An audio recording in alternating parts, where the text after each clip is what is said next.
Welcome back to the Koori Knockout podcast here. Today I'm jumping in the hot seat. Georgie Rose not in here today. He's absent. Georgie preparing for fights. He's looking good, looking gorgeous all the time. But it's myself and Tommy Tuck here today and some very, very special guests here from NAB. We've got Isaac and Jacob Briggs here today. So, Tuck, we don't have to do too much today because Jacob here going to talk all the time. We don't have to ask too many questions. I feel like I might have a clone.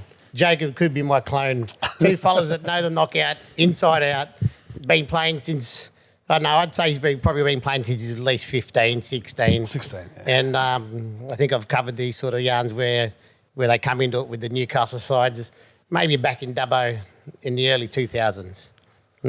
But, yeah, and Isaac, he's a bit younger than this fella here, so I can't remember when Isaac came into it, maybe 2010. I was going to say 2000. That was in my mind, but yeah. What a bloody special two players from a proud knockout team. So proud knockout family too. There's 5 brothers there, and they represent the 5 brothers when they come in today, and an extended family that goes back a long way. And you might tell us where the love for the knockout started for the whole family. Where does it all come from? Well, first of all, thanks for having us. welcome. Yeah, appreciate it. Getting the invite to come down. So, yeah, to represent NAB. Well, I'm a bit younger, but I sort of know my history learning off my brothers and my father and my uncles. It originated when the NAB was one of the first teams to come in when the knockout started in 1978, 71. We used the first knockout. I think it was the first knockout. Yeah, well, anyway, they were one of the 8 teams that first started. And Oh, that's mad. yeah, all their fathers and uncles played in it, and they won their first knockout in 87. Yep.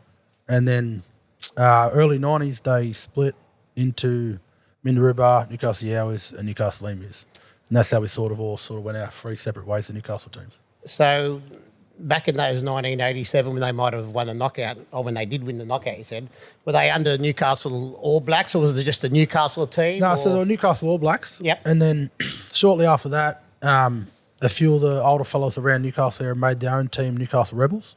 And that lasted like a year or two. Okay. And they all sort of come back into Newcastle All Blacks before they originally broke up into the 3 Newcastle teams.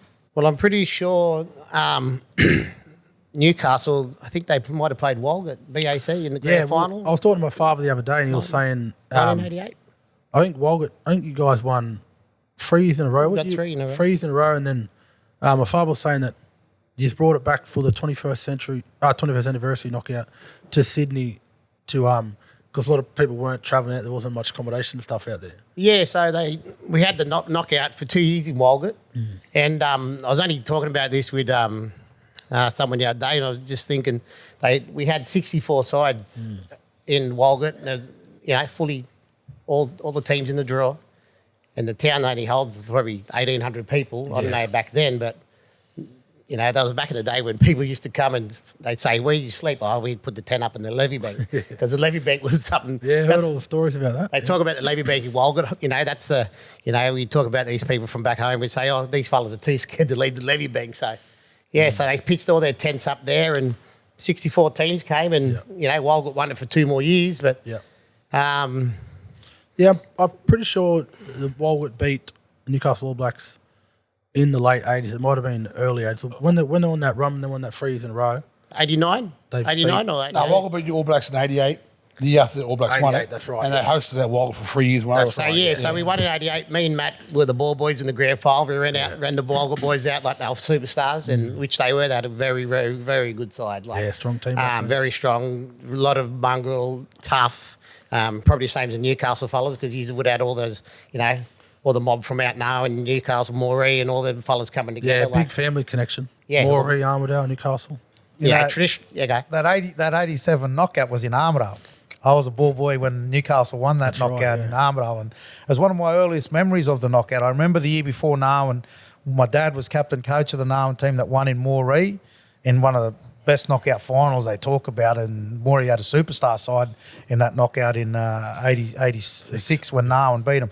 So we hosted it in 87 and NAB won it, and I remember the hype around that NAB team and how much they beat that. Did NAB beat Armidale in 86? Uncle Edward had to kick the goal from out wide to get it, didn't he? Yeah. And they went on to play Bellbrook in the grand final and ended up winning it. So 87, yeah. 87. Yeah. But it was hosted 87. at Armidale. Yeah, so he Alright. broke everyone's hearts, Edward, back then in the days, and Yep. he's like the connection for these boys to Armidale is the Moran family. You know, their grandmother, Auntie Gloria's proud Armidale woman. Her brothers are all proud Narwhal men, and some of the best footballers in Armidale.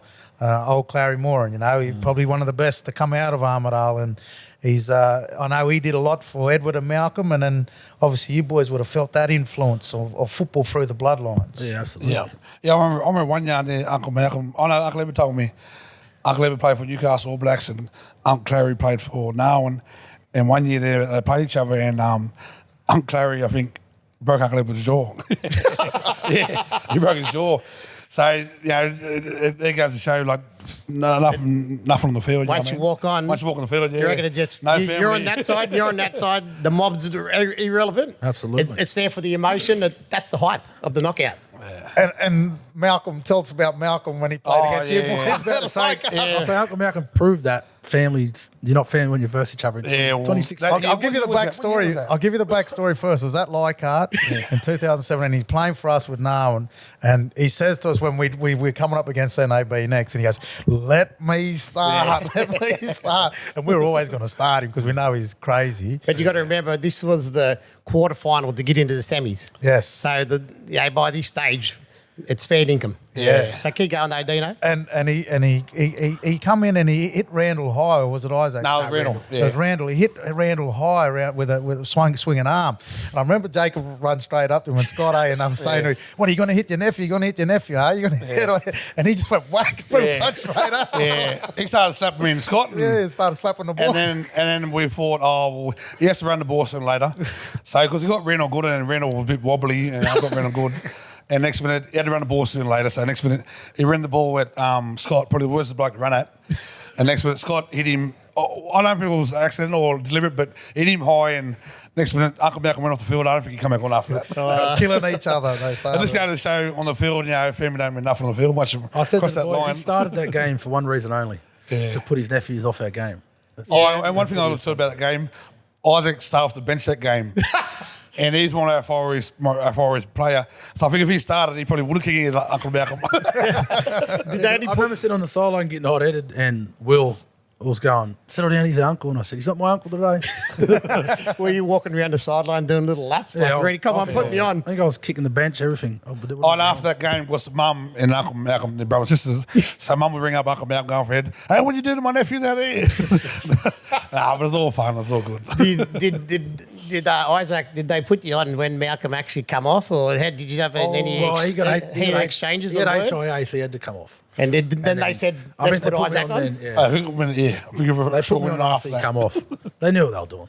Well, that was probably a good move because you probably wouldn't have played football for the first 10 minutes Nah. if you two started. Definitely not. I mean, I could probably get it from Uncle Malcolm. He was a fiery, tough player, Malcolm Smith, and brilliant, skillful. Edward, one of the best players I played with in the knockout there, Uncle Edward. Who were the early footballers you looked up to? Yeah, in the well, knockout? as I was coming up, Uncle Edward, yeah, definitely look up with him. Blokes like Uncle Edward Smith, Hugh McGrady, Brett Davis, their players looked up to. Maybe because I was similar to their position, half 5'8". So the players looked up to. The stuff they done on the field, other players couldn't do, you know what I mean? But the legends of knockout, I've got to say, is definitely, love watching, and you can't beat them, is yourself, Dino, and Dennis Moran. Two of the best knockout players I've ever seen play. Hairs just stood on my head then. It just definitely. makes me... I tell him, they weren't allowed to bloody retire. You know what I mean? Like, you're not going to get these two type of players again. No, but who we played at the knockout, if we had time, we always didn't want to watch Narwhal play to watch Dennis and Dino, and we love watching us play, boys. Two of the best What was ever. yours, Isaac? Sort of. Yeah, mine's obviously my older brothers, because I missed that generation of my father and Uncle Edward and Uncle Malcolm playing, but my older brothers, and one person, because I'm a forward, was Rob Smith, one of the hardest hitters. He gets forgetting in these conversations when it comes to the toughest and hardest hitters. But yeah, Rob Smith was mine, mainly because we played a similar position. I think what was great with you guys that, you might have missed the start of their knockout career, but when you came into it, you rejuvenated these fellas. Yeah. And their mongrel just come straight back into it. Yeah, all the foundation kicked was back there. in, It just got passed And then down. you made them young again. You know what I mean? They played good football, these fellas, for Yeah, 20 the years foundation straight. just got passed down And that's one thing we do at NAB is when we get new players that come in, we have that foundation set in the culture and that family connection there. So it's always passed down to the next generation, like my older brothers to me, Randall and Will, and now we've got like my nephews that come through now. You never ever leave it without any like elder footballers or there'll always be a veteran players. on the team. Yeah. It's how Knockout should be. There's always some older fellas on the team, the young fellas that come through, and then the young fellas push the older fellas out. But So tell us about the rejuvenation of NAB, because I remember for a few years they used to playing with emus in the early days. Who was your first knockout with, actually, for you? My first was with emus. It was against, I think it was at Dubbo, 20. Oh, gee, where's... I'm trying to think now. Let me ask, did you play early against... 2000. I think... Early 2000s. It was 2000s. And who was part of that? Robbie John was there. I remember who was part of that rejuvenating Newcastle emus. All our young fellas come through at the same time. Like me, Robert Smith, the Billy Towers, Darryl Gordon.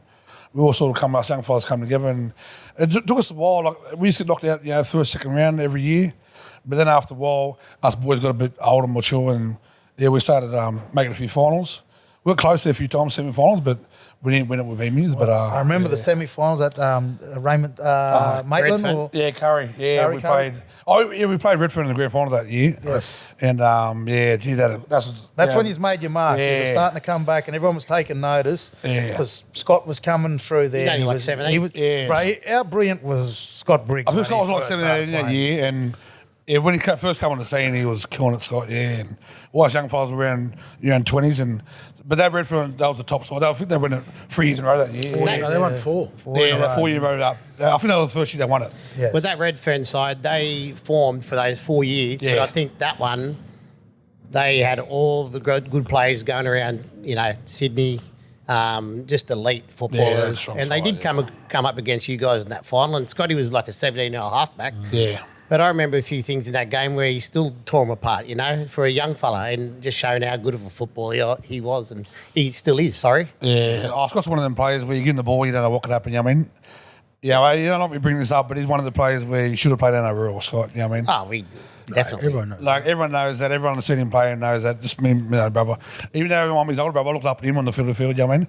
He do stuff what no player can do, you know what I mean? Yeah. Well, we all have those fellas that we see in our team. We go, well, as long as you've got that one fella on our side, I know Isaac's Mr. Knockout, I know Randall's Mr. Knockout, but if you still got Scotty and one of you guys in there, the show goes on and they just make the show happen. I remember when he first played, and I played him a couple of times. He's played Narwhal a few times in those emus days, and I just remember he could step off both feet, he'd dummy and accelerate. He was tough as nails because we'd all tested him as a young kid, We all wanted to get into him and roughen him up a little bit to see what he had. And he was tough as nails. He competed hard, and he could come up with big moments. Remember kicking goals from the sideline to draw the game with us at Redfern Oval. And I just, for a kid to come in with that pressure, he was brilliant. He's one of the best young players I've seen. At the Knockout. I reckon for his age coming up, he's so mature, I reckon. So talk about Cleary at a young age. I think he was so mature for his age, 17, 18. He can do stuff with the ball, just like I said, under pressure, and and to come back when you're down or close game, he's always able to do.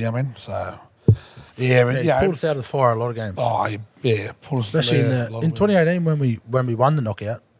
Like we were down against Burke, and he kicked a field goal to draw it. Oh yes. 2018 and the grand final, obviously we're down 18-0, and he just took over the game. 40-20, set up a try, then set up win a try for Will, then kicked the field goal. So I remember Dylan Farrell talking about it last week on the pod. He was saying that Scotty Briggs just took it over. Oh yeah, well if you got in the right part of the field at the with enough minutes left in that game, we always knew that Scotty could. Once you got one try, that's all you needed, the one try, and you got it, and then he went on. He's a player for the moments, and we'll talk about it later, the field goal he missed against Redfern in that final out there at Dubbo. Well, I've forgotten about it. I remember it. So from the memory. So I remember it, but I don't want to talk about it too much. Now, NAB, so you're into emus. When do you transition to NAB? What causes that? What happens? Yeah, 2007. No, 2007. Yes. When the knockout split. The knockout 2008, you come up to Tweed. It was 2009. No, the knockout split in 2006. 2007, Kempsey had a knockout. and Oh, yeah, there was two three knockouts. days. One was one at London, Yeah. and there was one at Kempsey. We ended up playing the Kempsey We knockout. won the Kempsey one. We won the Kempsey knockout. And then the year after that, we played with you guys, Now in 2008. One of them now, and then I think it was 2009, NAB ever since, I Was it? think he's came back into Yeah. it when it was NAB Dungunny in Woy. War 2009. So it was. that's when you've played more games against Walgett than you think. Yeah. Yeah, we He's played played a against lot. Walgett that game, lot of and games. I think it could have been an 8-all draw or something. 6-all, yeah. 6-all draw. They scored first. try yeah. went through. Yeah. First try win. So, there's had a lot of there's a battles. lot of games there where you fellas have played against Walgett that you probably wouldn't even remember. Yeah, And, well, I think when we left the Emus, we had to come up with a name, so we went back to the original side, Newcastle All Blacks. Unreal. And, Pop was one of the founders of Newcastle All Blacks, so Talk about That's your good pop and football. oh, gee. You go, Isaac. You might fall Yeah, apart. look, Pop was obviously one of the originators.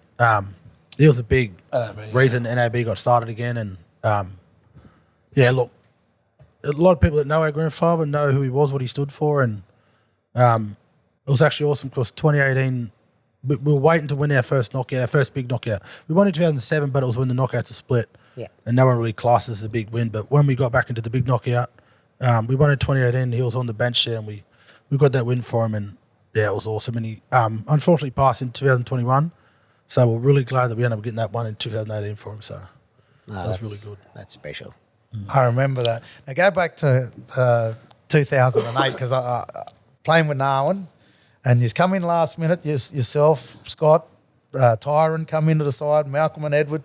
There's like 5 of the best players you could ever pick Yeah. up in the last week of the Well, knockout. that year we ended up leaving that Emus, and before we made NAB, we didn't have enough players, so that's when we ended up playing now. I think Uncle Malcolm might have rang at Dennis or maybe you. Once we got the phone call, I remember And we then, were training. We're just about to have our side picked, and we had a couple of spots there left. And then Edward and Malcolm, well, we always had that relationship with Edward and Malcolm where they always play with us, and we love playing with them. But it was the first time we got to play with you and Scott and Tyron, so we were. I'm pretty sure he rang up and said, "Oh, enough room for 5 of us," and I think Dennis might have said, "Oh, we did before," but he didn't make room. We made for us. room for you, as we found room. And just on that, before, And I remember the our good thing young about youth- it was that when he's played, he's all Morans.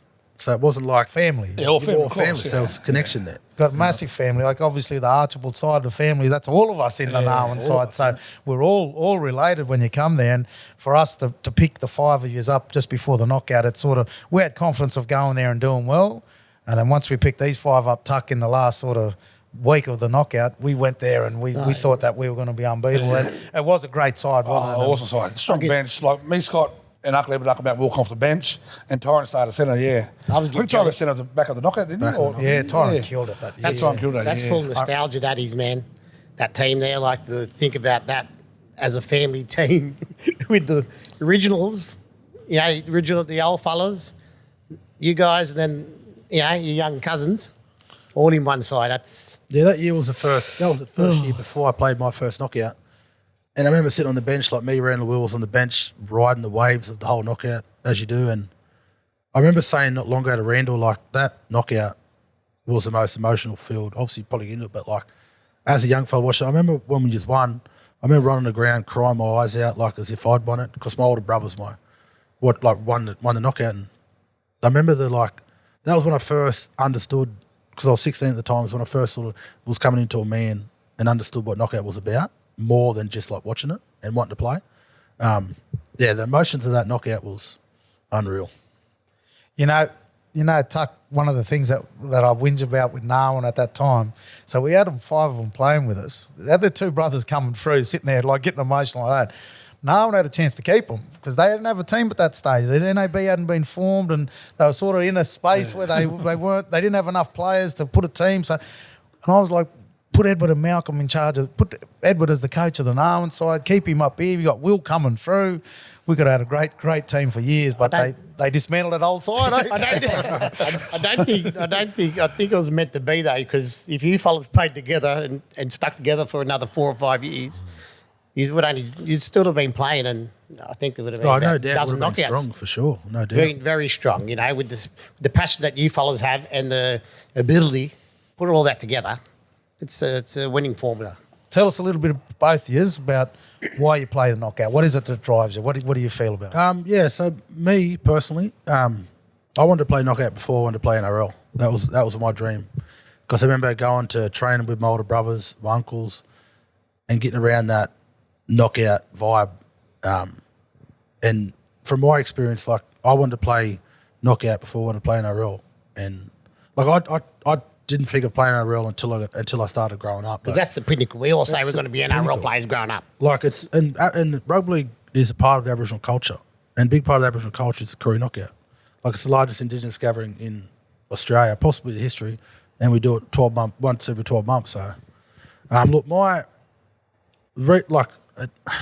it's kind of hard to talk about it because like I've got so much words I want to say about it, but like, it just means the world. Like I think when you think about it every year, is that knockout from the get go for what we know it from is that it's hard work, and there's sweat, blood, sweat, and tears in there. There's emotions. There's people leaving halfway through. There's people, new players coming in, and we're accommodating for all different emotions. We're accommodating for, making sure that the best player gets his motel room. We want to win the knockout. We want to represent our family. Yeah. You want to, back in the early 80s, 90s, that you had a host of uncles and pops standing behind you and wanting to see you win. And then when you get there to that stage, yeah. You just want to run out there and just do them proud and win it and feel a part of something that just has been there since those early days and represent your uncles and your pops and your fathers. Well, you get taught as a young fella, like at Knockout, going to training with all your uncles and cousins, and then you learn all that. Then when it's your turn to come on, the foundation's already there for you. Well, like I said in the previous podcast, we used to think they were stars. We used to go in the sheds and get bloody autographs off people, that we've watched 12 months of the year play. Yeah, absolutely. But when they put in that team, they're stars. Yeah. We love them. You're why, Bruce? Yeah, the thing with me, well, see, through the year, you play with your mates, your teammates for the year, but when it comes to knockout, and our team's always been family orientated, you get brothers, your cousins, and, once a year you get to pull a jersey on with your brothers. You can't beat it, nearly most games growing up, I'll probably get emotional now, but most games growing up, I only have tears in my eyes before I run out the field. That's how much knockout means to me.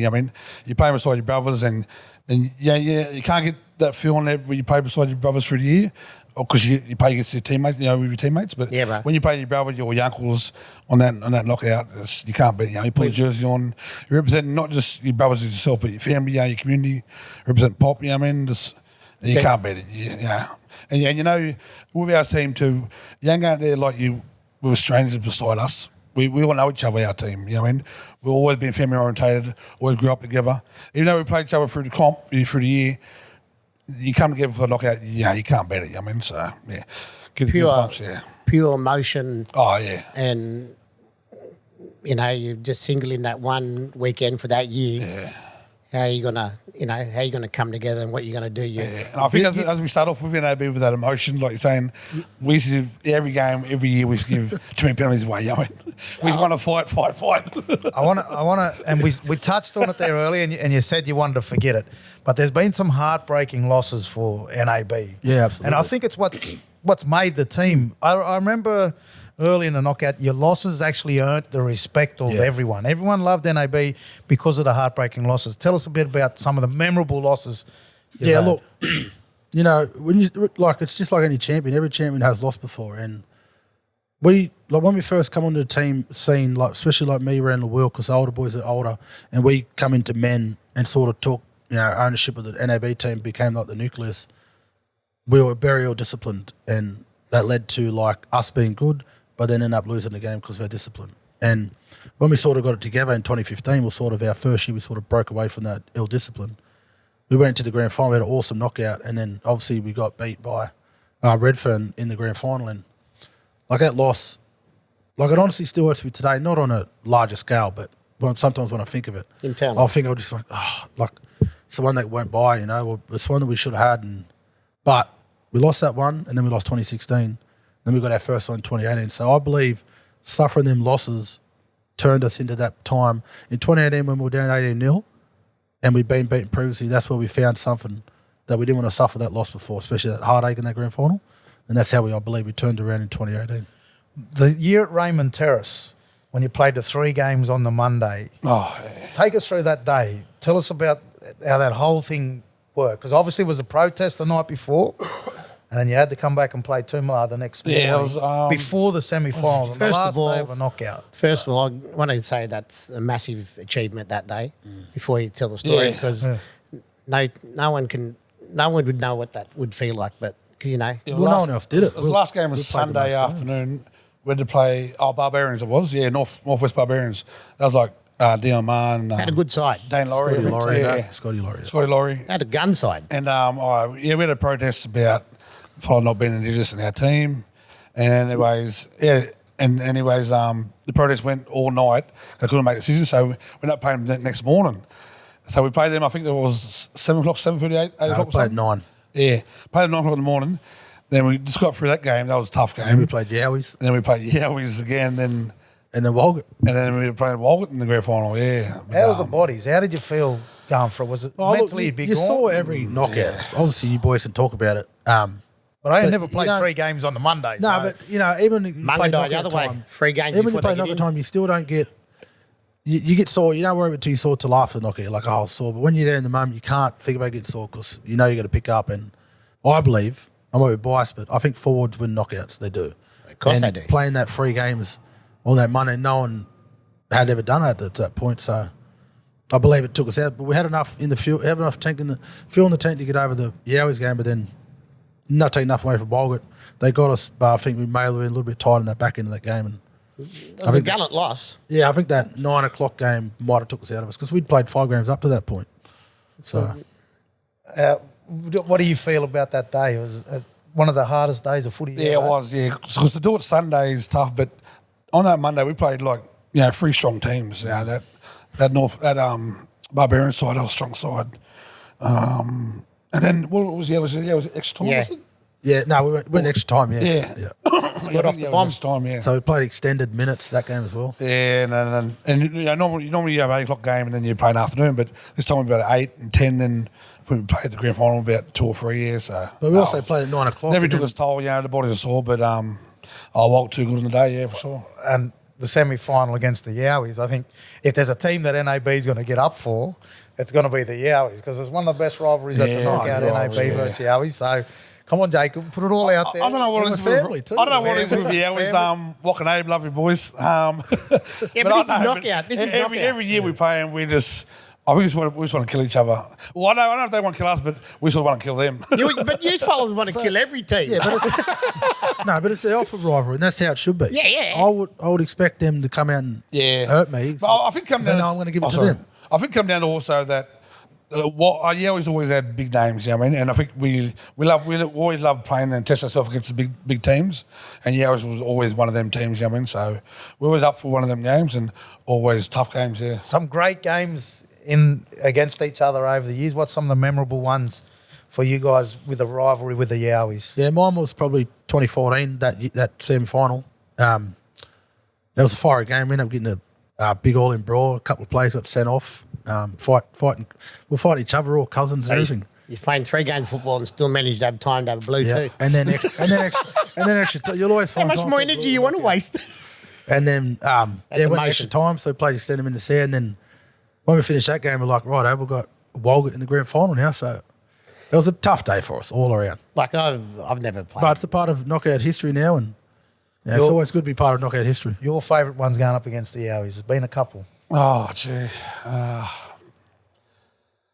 Yeah, I'll probably say the one year before that, when Terry Samson. I don't remember. Well, Terry Samson. And there was a fight in that game. Yeah, too, there was a fight I in that game, remember yeah. Well, that was after the game. I think they beat us. Yep. And Tez won to fight everyone. Tez won to fight everyone. And he just got out of- and he's got out of jail. He got out of jail like a month before when I thought he would play boomerangs, but he ended up playing Vascos where he's mobbing. Yeah, because he can fight too, Tez, you know what I mean? And he wanted to fight everyone there. We had to control him down. I think the only one listened to was Robbie. Robbie hadn't come down, older brother. The only one listened to Robbie because he wanted to fight everyone. He took his shirt off. And He wanted to fight the ref and that everything. was a quarter final too, wasn't it? To get into the grand, to get into the That was- I think that semis. was memorable because Tez, yeah, that was memorable. Now, talk about fights and you know, I remember in 2008 when Malcolm had a fight with Dion Maher. And it was funny, Tuck, because everyone made the circle and the referee even stood back and said, just let them fight, let them go on. And then we saw Randall, obviously. Wait there, let me jump in again. Oh, Don't you take this stuff away from me. This is Tuck's blast from the past, right? Come on, they try to do this 4 to years you ago. every week. Come on, you can't leave me out. So, yeah, my blast from the past was when the knockout was on in Burke and Wingeldine were playing Walgett. So if anyone doesn't know, I'm from Walgett, but I lived in Bathurst as well, and that was the Wingeldine team. But I'm not saying it because of this, but we when we played that game, Wingeldine won at 8-0 against Walgett, and the two sides had all Walgett fellas in it, like because Bathurst is another part of Walgett. So when we played, we got to about late into the second half when it was just getting slugged right out. I think it was raining and boys were just swacking each other and left, right and centre. And then somehow Rob Walford and Stephen O'Neill ended up in the middle and they just had a swack. And the boys formed a circle. And this is like, we were only 17-year-old kids, Matt and I. We were watching it just laughing. Going, what's going on here? The boys are just whacking on for about 20, 30 seconds. And anyway, that sort of went on and they both got 10 in the bin. And to come to think of it, there's been a couple of more. And there was the one in the Tribal League with Randall and Tyrone Roberts-Davis, and it was straight after when the New South Wales had that big, you know, when they banned fights in the NRL and all this, and they were fighting in the state of origin. But Randall and Tyrone had this go in the Tribal League, and the boys themselves, they just let them have that circle, and they went for it for 20, 30 seconds. And Yeah, well, it was the same news outlets that were promoting Payne Haas and Tino about fighting, and then when we had a one-on-one fight, they blasted it negative. So you know, but I see all those fights as a emotional rivalry. It's, you know, it's come from a positive area, not a negative, because they just want to win. Yeah, that's and right. no one wants to let anyone get over top of the knockout, no matter which angle. It just comes from a competitive standpoint, and Walgett and NAB have had big roles over the years. We're both passionate teams. And the main thing about whenever they did it was, whenever there's fights at knockout, they're always going to shake hands up the shed. You gotta. And that's how it always. I think rugby league's lost that over the years, but knockout's never lost it. No, it's not. The knockout's never lost. Dino? And Tuck, I love it because I was there when Malcolm had his fight and all the crap went out of the game straight away and no one carries on after the game. Yeah. No one comes in and does. And sometimes the boys, they get fired up and they get right and they go at each other. And if there's two blokes willing to go at each other and want to back themselves, they go, they sort their stuff out and the rest of us stay out of it and we get on with playing football. And I don't mind that sort of stuff. Get it over and done with. The ones I hate is this crap that goes on where people get out of control and keep going on for ages and people After the run game, in blind, doing all that stuff. We don't need any of that if you sort of think stuff. about it, it looks better than all this pushing and shoving that goes on today in the NRL or something, because just get out of the way. Like back in the day with the knockout, you used to speak this. Back in the day, it was all about setting that tone early. If you got out of the way, you could play footy for the rest of the knockout. There's always going to be a couple of sneaky little high shots. You know, like no one goes out there to try to knock each other's head off. Well, just talk about fighting real quick, Tuck. I'll bring up a little yarn. My dad there, he told me a couple of yarns there. Back in the days when we were fighting, when they used to back in the scrums against the bigger teams, he used to say to his forward pack, don't leave the scrum after the ball's fed. And they used to stay there and throw punches to forwards. The old cattle dog. That was one yard I had to bring up there. That's like Trent and George last week. You say that he's just stoking up Pommy. Trent's doing uppercut the Pom, and George said, you leave me here with him, boy. Who's some of your favourite players at the knockout? In the past, we'll go in the past. You obviously mentioned a few earlier there. Well, still Uncle Edward, Panda, Hill McGrady, Brett Davis. Definitely players look up to because they're similar to my position. So I used to love watching them play, but you still can't beat you and Dennis. Yeah. Who's the current Awesome. bunch? The current bunch. Current bunch. Yeah, where's that too are many out there running now. around. Because as an older player now, you're not playing as often. You're watching a lot. Who do you admire? I still love the players on the outside. Of course, I love watching our boys, but other teams, all these young fellas running around. Josh Till's a good one. Yeah, Tooley. Piper. Yeah, still Piper. Yeah, too many names. I don't know if I can name Too many. It's hard to look What past. about this man over here? Yeah, Who so do you like watching these obviously, days? favourite players growing up, obviously my older brothers. I might sound biased, but they were my players growing up. Not only my older brothers who you look up to, but they were playing knockout as well, which you all loved. And it's hard to go past watching Dennis and Dean. Like you guys in 2008, like Dennis, and especially you and Dennis in that 2008 was, it's like, you ask anyone today who's your favourite knockout player, Dennis is almost top 3 or top 1. Very memorable knockout. But yeah, my current players is, I might stand by skin, but I love watching Randall play. I love playing with him. Chris Piper, and Cody Walk. Cody Walk's my favourite player in general, so I love watching him play at knockout too. His brother's not too bad, eh? Yeah, no, he's all right. Yeah, but I don't stand biased. It's hard to go past Randall. And we haven't spoken a lot about Randall, but he's one of the toughest that's going around at the moment, isn't he? He's very physical, he hits hard, and he just competes and keeps going all day. But he gets himself in good shape every knockout, does. Randall. He trains very hard for it. Yeah, he does. He trains hard year round all the time, but he actually started a trend a couple of years ago where he was putting on Facebook every day, 281 days. 280. You count the days down 279. there. Knockout. And that was the year that he missed the knockout for a suspension. God bless him. And it was the year he come back, he started writing them statuses. But I know it sounds biased as well, but I think Randall's the toughest player to ever play knockout that I've seen. Obviously, it might be tougher back in the day, but what I've seen, because not only playing with him, but what he dishes out, he gets back. And I've seen a lot of knockouts. In 2020 when we versed that Cabo team with all them boys, and he was running the ball and he was getting whacked, kept dropping the ball, kept running. And then I was like, boys, he's dishing out and you running back. And then every time they get balls, they run away from him. They never wanted to cop their medicine back. With everything he did, he got it back. And I've had a lot of arguments over this when you do, as you do after knockouts, you have a few drinks and that. Yeah, if people think that I'm just being biased, then you don't know what knockout's about. Because Randall's one of the toughest there is. I remember the knockout when Redfern beat us out there at thing, and when John O'Wright scored that try, the first thing I did was run to Randall, because I just thought that he was a player that just didn't deserve to lose that day. How he played throughout that whole knockout, and he was on the ground crying in tears, and I ran over to him and grabbed him, and I just said, bro, you just didn't deserve to lose, man. He was as good as any player, I think, that knockout. He was the best player at that knockout that year. Yeah, he's a good leader around, like, not just by his words, but actions too. You know, you can't beat him. Heart in his sleeve. He'll cry before most games and emotional, but he leaves everything out in the field, you know what I mean? After games, he's always exhausted because he gives everything to every game he plays, so...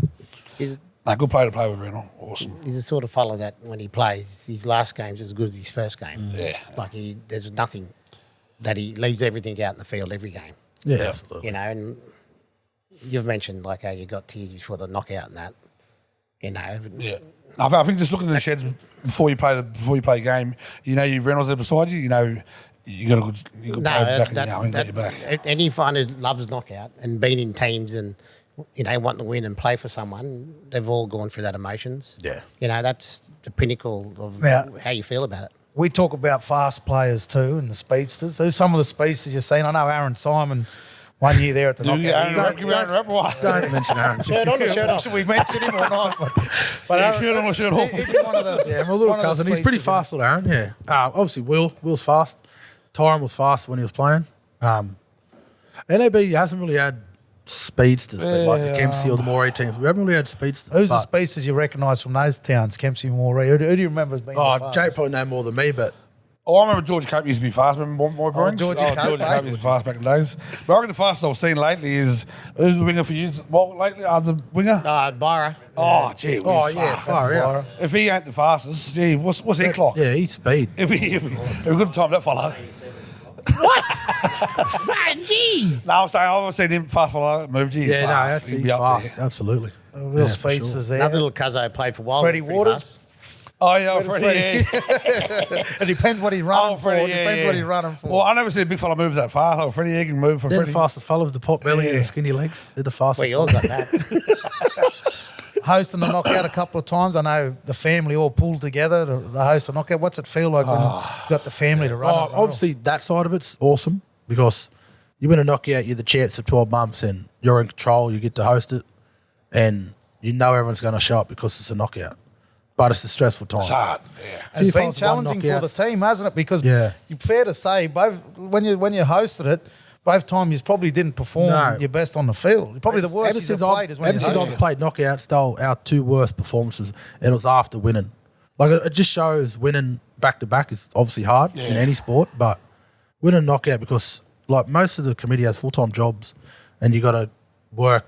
It doesn't take 3 months to win knockout. It's like 12 months to host a knockout. So I think the first year we won it was when we hosted it in Tuggerah and Dubbo beat us. Oh, no offence to Dubbo, but gee, we won that game, we slipped by. And even last year was against Blacktown. One of them games there, 2 games we should have won, but I don't know, we didn't play up to our standards. I don't know what it was. You get exhausted running those knockouts. I know, like Dino says, you can see it in the teams.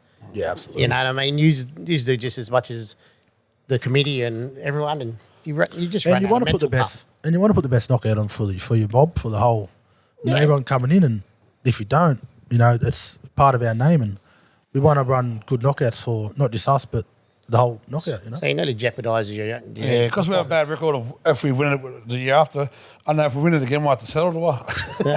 Bit of it, eh? How is the team looking for this year's knockout? Everyone knows who NAB comes to knockout with. We don't change at all, really. If we do, it's injuries or suspensions, and unless we're bringing our nephew up, we've brought Callan up in the last few years, and we'll probably be one of our other nephews this year and our other little cousins, and but look, everyone knows. You can name 20 of our players. Anyone can. But it's always a good call, 19, 20 every year, like NAB. We won't lose players, like you said, if it's suspensions or injured, but how good is that?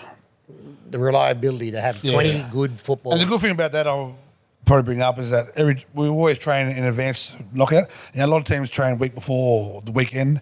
We always train like a good month and a half, 2 months out.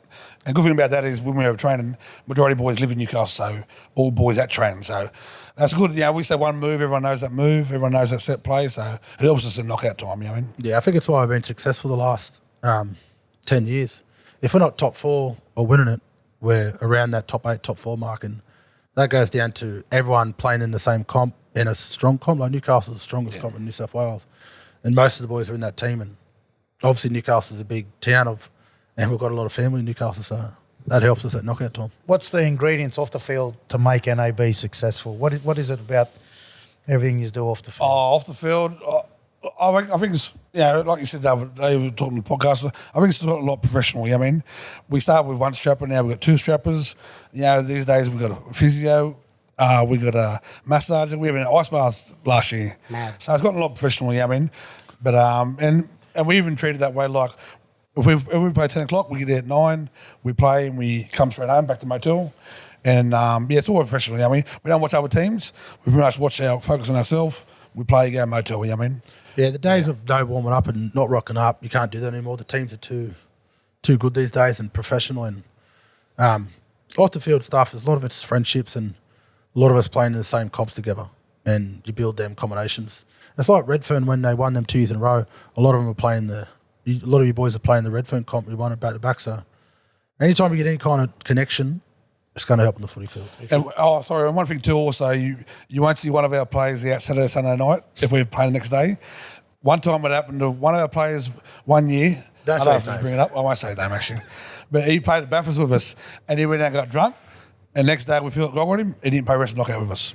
He dropped the ball and he's been banned. He's been banned since 2011 knockout. When did he get off this ban? No, he's old enough, so he retired. We won't say his name, but so the seriousness of, because I know there's a lot of good people up there in that Newcastle comp that work around the clubs you've played at that help us. And who drives it? Who are the names? Our committee, of course, Mum, Uncle Edward, Uncle Malcolm. It's all family. Paul Douglas, sisters running the team. Yeah, and Paul Douglas is our cousin, so we always keep it family. But everyone does just to let up to knock out the motels, the gear, all sponsorship. Running around. And a lot of connections in the Newcastle comp. Obviously us 5 brothers. There's 5 of us, and then like Will and Andy Summers, but it all come from I would play one of my mates from Toronto Scorpions, and then I'd bring him aboard, and he hasn't left. And Scott would bring someone from Mary River. So before we've all brought our own players in from around Newcastle, and they've been there since, And one thing about NAB is whoever's came has never left. Why is that? Because, like I said before, the connection, the brotherhood, and everyone knows who we are, what we're about, and we're going to be a strong team every year. We lost 2022 when we won it. We didn't have Andy Sumner and Randall Briggs, our 2 best players. And it just shows we knew how to win the knockout. We brought fellas in, we changed positions, we put Will at hooker, and it worked out for us.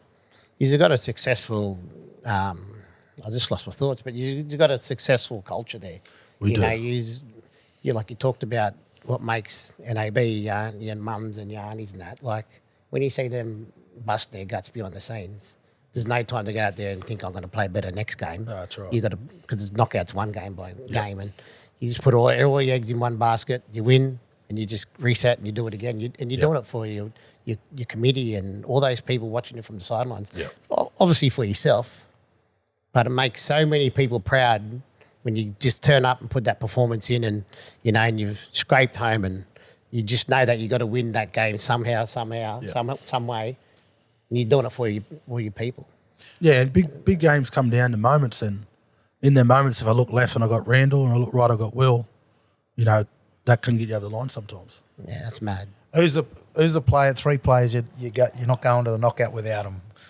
Who's the 3 players from any team that you know? If you got them in your side, you've got Any team, you mean? What about back in the team, day? anything. 3 fellas You that mean for NAB? 3 fellas. Yeah, for NAB, for anything. Who are the 3 players that you take that the ingredients that you need?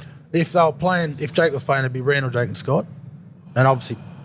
And why is Well, that? people think I'm biased, but like they've. If you think of NAB, it's the Briggs boys. It's Will Smith, and the Briggs boys. What they've built is what it is. Like it's. But if I had to take today, because Jake's finished, I'd take Randall, Scott, and Will. Mm-hmm. And they're my cousins, but I perform good with them. So That's the best fit.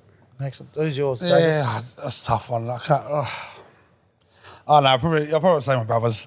Like without Isaac being a leader, his aggression, intimidation, he could have it in the side. Brother Randall, tough as they come, and probably Scott. Yeah, so 3 brothers.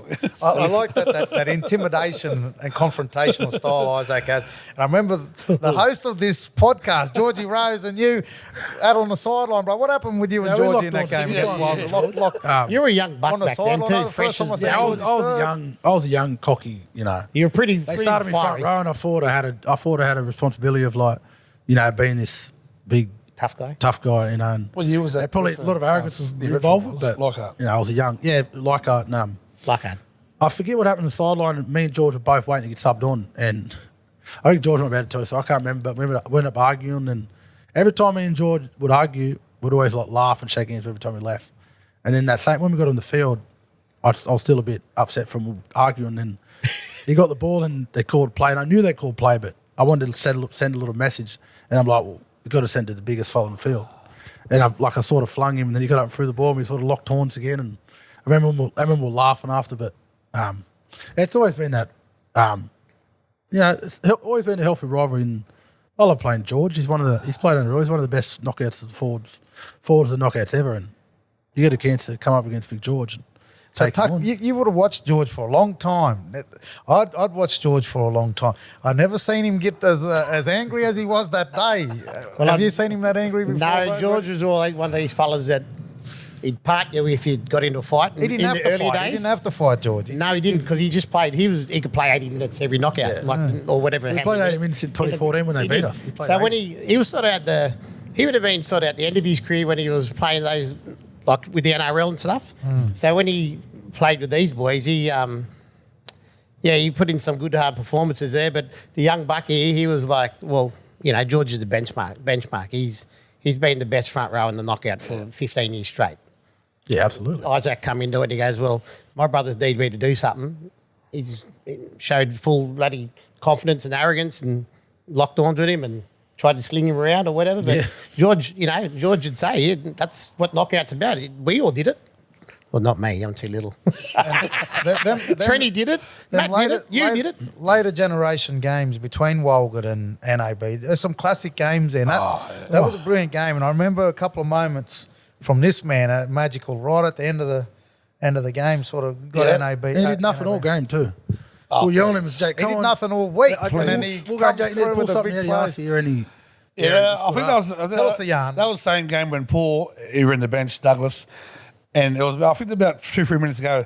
This fellow being stubborn as he always is, he wouldn't come up the field because Randall wanted a sub for him. And next minute, Next minute, Paul walked up the shed to go. losing it. Because we lost the game. He thought we lost the game. Next minute, Randall subbed Isaac. Randall scored a winning try that game. And next minute, Paul said, "Oh wait, we won one." He thought we lost. No, see what? He's not listening. Fuck this shit. No, listen, he walked up the shed. Oh, I swear. And then you're right. next when you come back down, and he's like, we won. He's like, what? And he come in the shed after he scored on the ball. He didn't even know. So Duggo didn't even know. He that. went because I wouldn't come off being stubborn. You and he said, listen. I'm going. He's not listening. I'm leaving. He walked up the shed, and then he heard crowd coming down. We ended up winning. So Well, Yeah. the coach's master plan, master move, you nearly stuffed it up because Well, if you stayed on, I know we might have won that game. yeah, it I know. worked and he but didn't me get to being see it. young, arrogant, selfish. I wanted to stay on. I thought I could involve myself, but they needed speed, and Randall come on. And Yeah, Randall scored that winning I try. ended up coming off, and thank God he come on because I wouldn't have scored that try. Well, Randall. from the sideline, when I was sitting with the Walgett crew, a few fellas said, "Oh, they got it here." And one girl said to me, "Goes, this is the Briggs boys you're playing against NAB. A minute is still enough time for these fellas to win it." And they scored that try, kicked it under the post, and they got the kick off a short. It was only a short kick off, I think. Yeah. 30 metres. And Yeah, I then think we scooted from dummy half, and I think we've proven that you can't. she was all over. You can never count NAB out, no matter what the score is. It goes to show, a minute to go, anything can happen. Knockouts. It's in other games last year, won the buzzers. So. Walgett had the team to win it that year too. Like they Yeah, that it was a strong, though. strong Yeah, Freddie, absolutely. and And that was the same as 2014. We went from Walgett to Yowies, and Yowies to Walgett, 2 heavyweights back to back. Now the win at the South Coast, and it was no one was expecting NAB to do well because, like you said, Randall was out, Andy Sumner was out. And I'm it was not a new going to lie, look I team. was unconfident. Like when I heard them 2 out, I remember I had a little bit of doubt about it. I was like, because the respect, the highest regard I hold in Randall, when I lost him, I was like, ugh. I thought that. And then Randall said, you got to step up now. And I was like, I doubted that we were actually going to win that knockout. I'm not going to lie. But we pulled it out. Going into that final against Walgett, Latrell Mitchell's on the team for Walgett. They went through probably one of the toughest draws that I'd seen. What was the plan going into the final? Well, I might as well say now, but we wanted to kick. Actually, before Will saying Scott was like, and Will were going, we're going to kick early. Will's a lot of early. Will kicked like third tackle most in that first half early. We're going to play them then because we knew they had the big boys, and we didn't know they had speed. So that Brent Byer, we didn't know how fast he was until we played him. And he would come back, and I remember we did it. We'd kick long on the third tackle, put a big line of defence, and he put a bit of feet on, and then nearly around 80, and he just got taken out. But He done chipped on the ground final. Remember that chip Yeah. chasing up? yeah, well, that was when And broke he the got line. that bouncy scores. Oh, Will don't took, say Will too took fast that for for it. a penalty. Will didn't take him out for a penalty. He would score. You don't see someone run that fast on the last day of a knockout in the mud. And the good thing about him is he backed himself when the chip. yeah, that weekend, I think we Yeah. only watched the World game once because we were played with home, and was at the back ovals the whole time. Saturday, the back ovals. Just playing in mud deep, ankles. I felt like in that game. Oh, sorry. Yeah, on the Monday we're going to get a dry track, which is good because we play a bit more footy and we're lucky to win that Nanama game in the semi-final, extra time. I was begging for them Yeah, to beat oh, gee. Only because I knew that they would probably use We had a few opportunities to win that game, field goals there, but AJ and Scott there, but it was that all right. bounce. And they're working out, and of course we knew it was going to be That was tough extra game. time too. Yeah. Nanama? Adrian Davis played in that game and obviously played a lot of knockouts with the Yowies and won it and come over to NAB and it seemed a good move for him, didn't he? He Yeah, fitted we right come in. across because so when AJ came from Kempsey down in Newcastle, he moved him to the Kirinari Hostel and he made friends with Will. They went to school together and he moved in with Will for like a year or two at Uncle Ed's there. And 2022 was the first year after Pop had passed away and he wanted to come and honour Will and our grandfather, so that's why AJ come across. Yeah, that's one of the main reasons he said I want to come and represent Pop and play for Pop. So yeah, it was awesome coming across. Yeah, ended up winning it. Well, talking about AJ, him and Will, when you said how they were going to win that knockout, because I thought, well, there was something something uncomfortable about playing NAB, but I thought the boys were strong enough to win it as well. But as the game went on, it was slow. You slowed Walgett down. Yeah, well, I think in that game too, we had Scott and AJ playing halves, and They just kicked you out of the them game. two are probably one, if not best halves lately in the knockout. You know what I mean, especially with the kicking game. You know what I mean, and the experience. Nope. Like their kickers, the corners, the bombs, the grubbers. Like I found it though when they put them bombs up and those I reckon they landed in all those hard spots where the fullback had to commit or couldn't commit, and it was just putting Walgett under so much pressure. And that just turned out to be the winning ingredient, the kicking game. Yeah, I don't have to do much of that final day. Just catch pass, kick in corners and Felt stuff. like we lost in slow motion because he's just had control. As an enforcer in the team and one of the big guys, who's been some of the agitators or tough players you've come up against that have really tested you or that you admire and respect? Mention yourself. Jordan Trent, yeah. Trent for See, sure. when we say agitator, everyone thinks of Trent. Yeah, people probably say that about me. I tried not to look at him. No, but most of our best games have been on the Mondays, and we played a lot of Mondays against Walgett, and it's always been Trent. Whether it's like more likely me and Trent, or me and Matty, or Jake and Matty, and I know Jake. yeah. But from my experience, I'd probably say Trent because we're very similar players. And I remember we played Toomla in, I forget what year it was, in mid 2010s, and I was telling Jake on the way down here,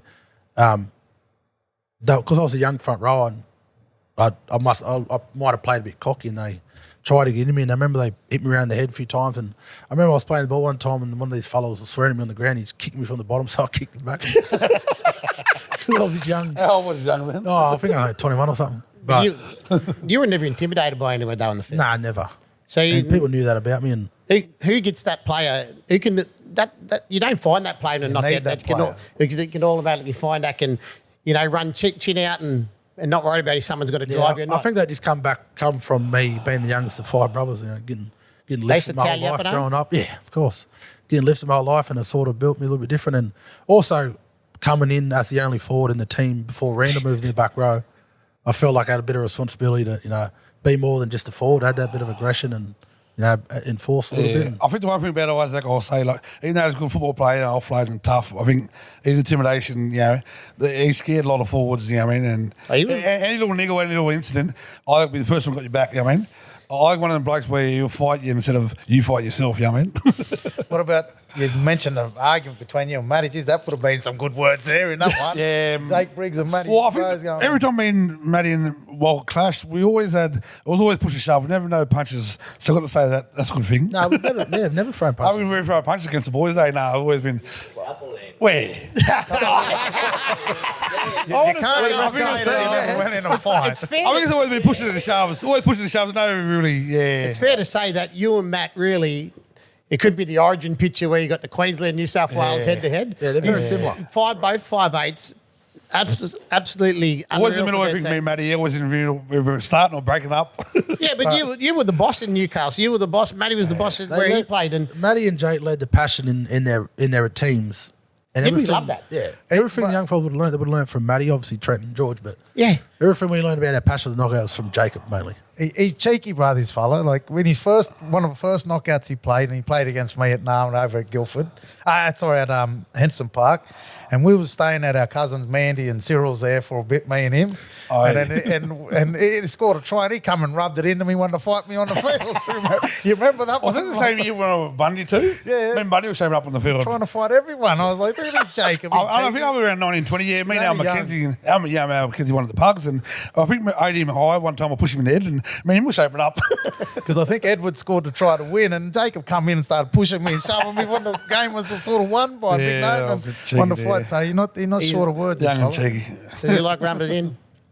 I just want to say to these fellas, like with you and Dennis, we don't want these fellas to ever leave the knockout, or I want Jacob to get back in and play. That's how much I love watching him We've play. told him to do I it. want, Number 25, eh? yeah, but get back in, come back in, play 5'8". Scotty there, you fellas, you what the knockout's all about, as in Trent, George and Matt and Dino and Dennis and, your players from those big teams. We just want you to just stay involved and Yeah, keep winning I and remember keep when we making these played- rivalries strong. When we played in that 2023 interstate game when we versed Arab United, and we won, I remember what Father was saying that night. He was like, it's going to be a sad day when all his 5 sons retire from NAB. But it's our duty to pass that down to our nephews come through and our little cousins. And Beautiful. Callan's the first start of that. Excellent. Boys, I think one of the best things you could say about knockout players is that love to watch us play, hate to play against us. And it's always 100%. been that way. And thank you for coming on. It's been brilliant to have you. Good luck with the knockout this year. For everyone out there, make sure that you watching all these podcasts on all the socials, on Instagram, on TikTok, Facebook, YouTube, Tuck. We love the feedback that's coming, the yarns. Oh, yes. We're talking about it all at my sister's wedding on the weekend with Knockout royalty everyday. They couldn't It's stop everywhere, yarning about Knockout this Show. Knockout You should have brought me in. podcast. I would have stolen the show. We had Sunboy Peckham, Jason Munro up there, the Knockout biggest winner, Dennis Moore. We had them all there. But also a reminder that everyone, there's a delegates meeting on the 4th of May at 11 a.m. at the New South Wales Rugby League Centre of Excellence out there in Homebush. So all come across to that because, obviously want everyone's input into this. And part of this podcast is to grow that interest, to get these yarns starting, to get everyone talking about the knockout this year, which is going to be one of the great knockouts out there at Bathurst. It is. My hometown, I don't live there at the moment, but I love the knockout there. It's good conditions, nice and cold, great fields. They've got about 5 or 6 fields all together. It's got to be easy access to get around on those fields. Everything's there, ready to go. We just got to, put that and I just want to say, before we finish up, everyone knows, all blackfellas know when you do knockout chat, it's 12 months out, it's anywhere, barbecue, whether at the pub or anything, and to do it on a platform like this here, it's awesome. So the more fellas we get in, represent and give more little teams or bush teams more exposure, it's going to be good for the knockout moving forward and the conversations. Thanks, brother. I just want to say thanks to all the supporters out there, everyone that's liked the post, a reel or the Instagram. There's a lot of people out there commenting, sharing it, liking it. We appreciate it. We love the feedback. We love what it's bringing. I check my phone 24/7. I don't sleep.